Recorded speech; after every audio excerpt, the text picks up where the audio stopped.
So the first account of the heavens and the earth was a tragic story. Instead of channeling God's blessing to the created realm, humans ravaged and exploited their royal calling. Yet through it all, we saw God's commitment to restoring and blessing a wayward people. The next account is called the account of Adam. And remember, these Toledotes focus on the descendants of the person named. So this account starts with Adam, who brought sin and death, and traces his family line to Noah, the Comforter. This is the document containing the family records of Adam. On the day that God created man, he made him in the likeness of God. He created them male and female. When they were created, he blessed them and called them mankind. Mankind, or humanity, is a collective. There's a sense of oneness because everyone is made in God's image. God blessed them, but they continuously chose death. And then the author gives us a genealogy. We see this repeated formula. X was long lifespan, years old when he fathered Y. X lived amazingly long lifespan after he fathered Y and had other sons and daughters. So X's life lasted impressively long lifespan and he died.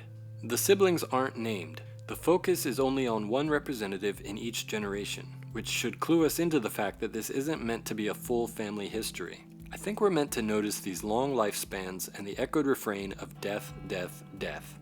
God's offer was to eat freely from the tree of life, but inevitably, humans passed on sin and death to all. We know of other ancient documents like the Sumerian Kings List, which shows kings reigning for thousands of years because they were semi-divine beings. The biblical account pushes back on that assumption to show that all humanity, not just those in power, are made a little lower than divine beings. Yet death is inevitable, because each person chooses to follow the path of sin rather than accepting the gift of life from God. We're probably not meant to take these ages in a literal mathematical sense, for a number of reasons. First, there are some very round numbers in this listing. Adam and Jared both lived 800 years after becoming fathers. All but one of the lifespans in the list end in a 0, a 2, a 5, or a 7, which seems a little too convenient and probably suggests some kind of idealized or symbolic ages. Scholars have also noted that these numbers could be based on the Babylonian sexagesimal system. We count on 10 fingers and use the decimal system.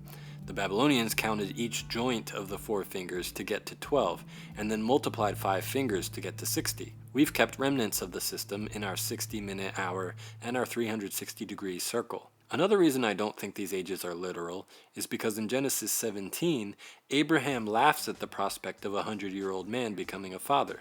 If this genealogy is literal, then Abraham should have known that 100 is quite young for fatherhood. So we go down the list. Adam died, and Seth died, and Enosh died, Kenan died, Mahalalel died, Jared died, and then, number 7, we have Enoch, who breaks the pattern. And after he fathered Methuselah, Enoch walked with God 300 years and fathered other sons and daughters. So Enoch's life lasted 365 years. Enoch walked with God, then he was not there because God took him. So there's a deviation from the structure. In the previous chapter, when we were tracing Cain's line, number 7 was Lamech, the violent oppressor. Now we're tracing Seth's line, and number 7 is Enoch. And what did he do? He walked with God. This brings to mind God walking in the Garden of Eden when there was harmony. Now Enoch walked with God, and it says God took him. Do you remember the last time God took someone? It was Genesis 2:15. The Lord God took the man and put him in the Garden of Eden to work it and take care of it.